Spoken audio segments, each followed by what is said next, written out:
เลยกันนะยกเขาไหวไม่ใช่ยกให้เขาซื้อมาให้เขาถ้าว่าเขาปันกินกระสินถ้าว่าเขาปันกินค่อยกับกินค่อยกับซื้อมาได้ตั้งแต่เดือน12พุ่นป้า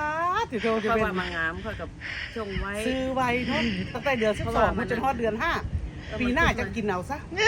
เอาเซฟเบี้ยเดือน12สงสัยเขาซื้อมากินข้าวอะไรพร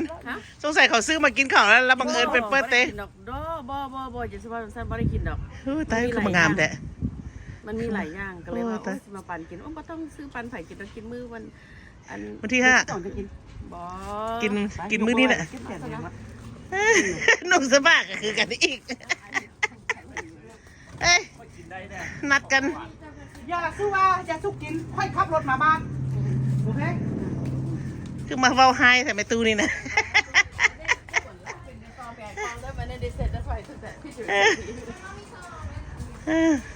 แต่งระยะฟ้าใส่อันนี้หัวแล้วนี่นะ